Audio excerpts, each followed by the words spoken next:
पहला गोमूत्र मिलता है गाय का जल्दी सुबह एकदम जो निकलता है उसकी प्रॉपर्टीज अलग है, दिन भर में जो मिलता है उसका प्रॉपर्टीज अलग है। कानून तोड़कर बहुत बड़े प्रमाण में गोवंश की हत्या हो रही है, ये रोका जाना चाहिए। गैर कानूनी है एकदम पूर्णतः, जो हजारों गोवंश मारा जा रहा है। ग्लोबल वार्मिंग के बारे में अनेक विदेशी वैज्ञानिकों ने यह भी प्रकट किया है कि जहां मांसा यानी हत्या होती है, कत्ल होती है, उसके कारण से कौन से गैसेस आते हैं, कौन से नहीं आते, इसके बारे में भी ग्लोबल वार्मिंग में रिसर्च हुआ है उसके रिपोर्ट से।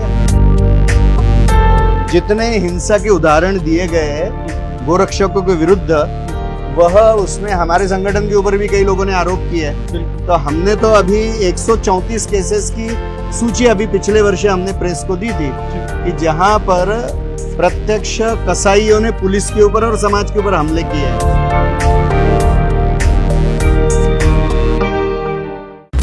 IVRI Indian veterinary research institute का एक नया रिसर्च सामने आया है, जिसमें ये बात बताई गई है कि जो गोमूत्र है उसमें 14 तरीके के बैक्टीरिया होते हैं। यही बात सांड के बारे में भी कही गई और भैंस का जो यूरिन है उसको बेहतर बताया गया कंजम्पशन के पर्पज से।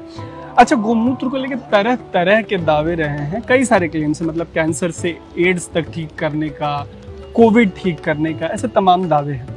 विश्व हिंदू परिषद लंबे टाइम तक गोरक्षा से जुड़े जो एक्टिविज्म है उसमें लगा रहा है। ऐसे में हमारे साथ मिलिंद परांडे जी हैं, जिससे इस सब्जेक्ट पे बात करेंगे, तमाम क्वेश्चंस लेंगे कि जो एक तरफ क्लेम रहा है कि ये कैंसर ठीक कर देता है, एड्स ठीक कर देता है, कोविड भी ठीक कर देता है, दूसरी तरफ IVRI एक ऐसी बात कह रहा है जिसकी कॉन्ट्राडिक्शन है। तो सर, पहला सवाल मेरा ये है, ये जो गोमूत्र है वो जेन्युइनली बीमारियां ठीक करता है, या जो IVRI कह रहा है कि इसमें जो बैक्टीरिया होते हैं वो बीमारियां बढ़ा देती हैं? अभी हम देखेंगे कि हर चीज का औषध में उपयोग होता है, तो गोमूत्र का भी होता है। यह आयुर्वेद में भी लिखा हुआ है और अभी जो मॉडर्न रिसर्च चल रहा है उसमें भी यह सिद्ध हुआ है। तो इस तरह का भी रिसर्च है, केवल एक रिपोर्ट किसी एक इंस्टीट्यूट ने प्रसिद्ध किया इसलिए अभी तक का किया हुआ सारा रिसर्च गलत है, ऐसा कहना मानना उचित नहीं है। अभी जैसा किसी साइंटिस्ट ने ये बात कही है तो अन्य साइंटिस्ट एट दैट लेवल वो विषय को लेंगे, वो उसका उत्तर देंगे।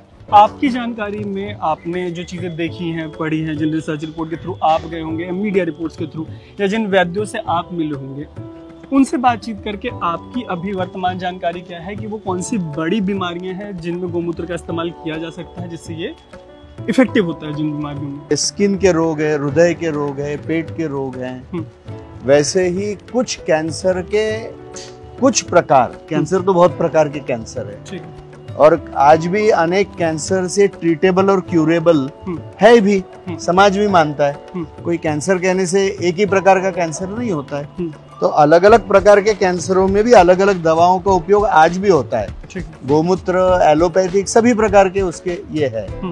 तो यह उसका रिसर्च भी चल रहा है, कुछ केस स्टडीज हुई है, उसके कुछ ट्रायल्स सामने आई है, क्लिनिकल ट्रायल्स के आधार के ऊपर। जो पहला गोमूत्र मिलता है गाय का जल्दी सुबह एकदम जो निकलता है उसकी प्रॉपर्टीज अलग है, दिन भर में जो मिलता है उसका प्रॉपर्टीज अलग है।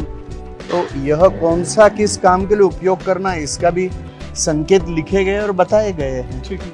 बाद में गोबर का भी उपयोग होता है, वो ज्यादा कृषि के लिए किया जाता है, और गोमूत्र से अर्क भी बनाने का विधि है, उसके भी बारे में बताया गया है। तो इसके डॉक्यूमेंटेशन भी उपलब्ध है, अलग अलग साइंटिस्ट ने किए हुए कामों का जो पब्लिश है, सारी की सारी बातें वो पब्लिश बातें हैं, रेप्यूटेड जर्नल्स में है। वंश का जो रख रखाव है उस पे जिस तरीके की पॉलिसी मेकिंग हो रही है, जैसे दिल्ली जैसे शहरी इलाके में अभी बता रहे थे सर कि जो लोग रखते हैं गाय, एक पॉइंट ऑफ टाइम पे जब तक वो दुधारू रहती है तब तक तो रहते हैं, लेकिन उनको उसके बाद छोड़ दिया जाता है सड़क पे, और फिर वो मतलब या तो उनको ट्रैफिक में बोला जाता है कि वो ट्रैफिक में बाधा बन रही हैं, सिंग से लोगों को मार दे रही। किस तरीके की पॉलिसी बननी चाहिए कि लोग जब गाय पाले तो उनको इस तरीके से खुले सड़कों पर मत छोड़ दें? जैसे अभी 2 लॉज है, prevention of cruelty to animals act और एनिमल प्रिजर्वेशन एक्ट। ये दोनों कानून अधिकतर राज्यों में भारत में है, मगर इसके बाद भी कानून तोड़कर बहुत बड़े प्रमाण में गोवंश की हत्या हो रही है। ये रोका जाना चाहिए, गैर कानूनी है एकदम पूर्णतः, जो हजारों गोवंश मारा जा रहा है। ग्रामीण क्षेत्र में जो चराई का सारा जो क्षेत्र है उसके ऊपर अनेक लोगों ने कब्जा कर लिया है। तो चराई का क्षेत्र अभी उपलब्ध नहीं है गाँवों में, तो फिर गोवंश को कहाँ रखेंगे। और खेती में जैसे जैसे यांत्रिकीकरण से और केमिकल फर्टिलाइजर्स के उपयोग के कारण से लोगों को ऐसा लग रहा है कि भाई इसका कोई उपयोग नहीं है, तो इसके बारे में प्रबोधन होना आवश्यक है। 2-3 बातें यदि हम एड्रेस करेंगे तो जो कुछ समस्याएं गोवंश के बारे में लोगों को लगता है कि यहाँ घूम रहे वगैरह वगैरह, उसका उत्तर हम ढूंढ सकेंगे। तो पॉलिसी करेक्शन सरकार को इसके बारे में करनी होगी, ये तो बहुत आवश्यक है। ठीक, फार्मिंग में, कृषि में गोवंश का इस्तेमाल हो सकता है। जैसे गोबर की खाद को लेके उसकी उर्वरकता पे कहते हैं कि उर्वरक होता है, और बाकी जो मतलब गोवंश की प्रॉपर्टीज हैं, तो उन बातचीत में आपको निकल के आया कि वो किस तरीके से गोवंश को फार्मिंग में यूज हाँ बिल्कुल, यानी अभी तो हम 30 से 40 हजार किसानों को प्रति वर्ष हम प्रशिक्षण दे रहे जैविक कृषि का, तो किसानों का ही प्रशिक्षण कर रहे हैं। तो हमारे जो कार्यकर्ता गोवंश रक्षा के काम में, गोवंश संवर्धन के काम में लगे हुए हैं, तो ये प्रशिक्षण हमारे निरंतर चल रहे हैं, अनेक राज्यों में चल रहे हैं। और ऐसे हजारों किसान अभी खड़े हो गए कि जो अभी रासायनिक खाद का उपयोग नहीं करते हैं, रासायनिक कीटनाशकों का उपयोग नहीं करते हैं, गोमूत्र और गोमय से बनाए हुए पदार्थों का उपयोग करके अपनी जमीन की उर्वरा शक्ति बढ़ाकर, तो उसके जो यील्ड्स आ रहे वो यील्ड्स भी रिकॉर्डेड है।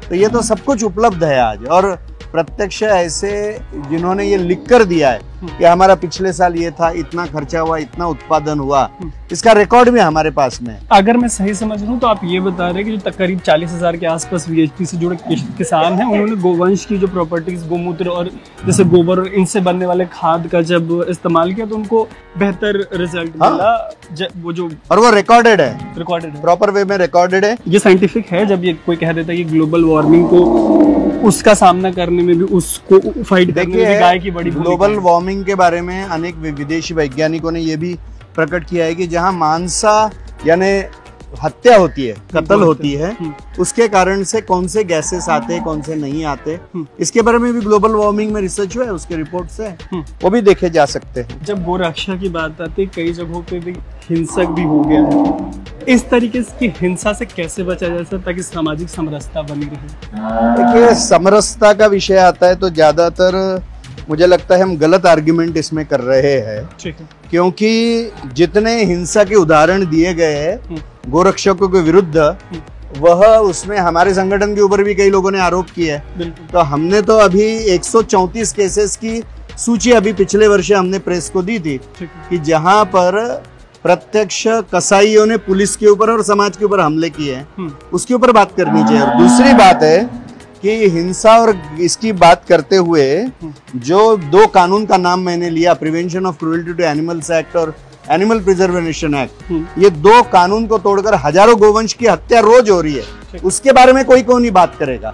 जो बाकी हिंसा की जो बात कर रहे हो, जो हिंसा का आरोप हुआ है, वो आरोप भी सरासर झूठ है और वो झूठ सिद्ध भी हो गए।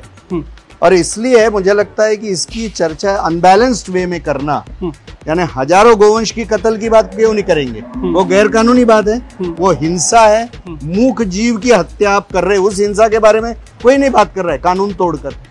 तो इसलिए ये वन साइडेड पक्षपाती चर्चा है कि जो उचित नहीं है। ठीक है सर, ताजा जो रिसर्च है IVRI वाला, उसमें वो कह रहे हैं कि गाय के यूरिन में बैक्टीरिया, पहली बार मेरी जानकारी में ये निकल के सामने आया जिसमें वो भैंस के यूरिन को रिकमेंड कर रहे हैं। आप लोगों की जानकारी में कभी ऐसा रहा है कि भैंस का यूरिन? इसीलिए मैंने कहा ना कि वो जिस भाषा में बोल रहे हैं उस भाषा में वैज्ञानिक ही उनको उत्तर देंगे। अभी आपने बातें सामने लाई हैं तो निश्चित रूप से उनके रिसर्च का भी समीक्षा करने की आवश्यकता है। ठीक, आपने हमारी बातचीत सुनी मिलिंद परांडे जी से, और आपको एक ओवरऑल आइडिया लगा होगा कि जो IVRI का रिसर्च है उसके पैरेलल जो आर्ग्यूमेंट्स हो सकते हैं, वो क्या आर्ग्यूमेंट्स हो सकते हैं, उसके लिए हमने VHP के एक बहुत सीनियर लीडर से बात की। उम्मीद है कि आपको एक ओवरऑल इन्फॉर्मेशन मिला होगा, एक पर्सपेक्ट मिला होगा। ऐसे ही इन्फॉर्मेटिव डिस्कशंस के लिए देखते रहिएगा अनकट। मेरा नाम है तरुण।